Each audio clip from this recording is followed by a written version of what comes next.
Mawarsoft Muadzin ialah perisian takwim solat digital untuk kegunaan masjid, surau, pejabat atau rumah.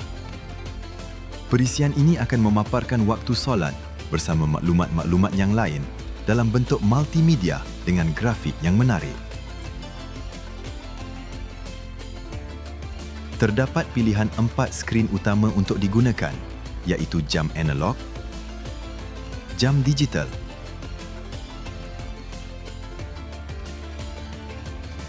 jam digital susunan atas dan jam digital susunan bawah.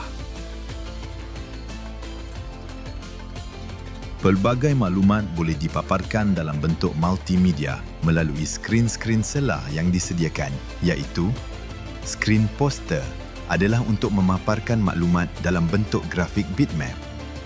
Skrin pengumuman digunakan untuk menghebahkan sebarang pengumuman ringkas di dalam tempoh masa tertentu. Skrin jam dunia akan memaparkan waktu semasa bandar-bandar utama seluruh dunia.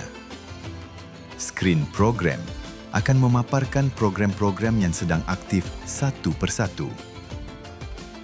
Skrin program minggu ini akan memaparkan program-program yang akan dijalankan dalam masa seminggu, manakala skrin program bulanan pula akan memaparkan kalender program penuh untuk sebulan. Skrin kira detik akan memaparkan kira detik untuk peristiwa-peristiwa penting di dalam tahun semasa. Semua skrin selah ini boleh diaktifkan atau dilumpuhkan mengikut keperluan.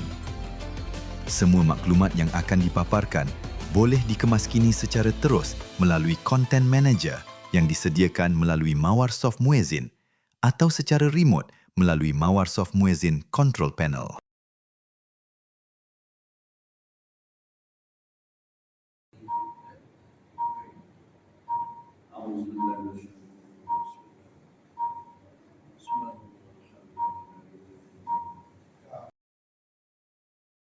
Allahu Akbar, Allahu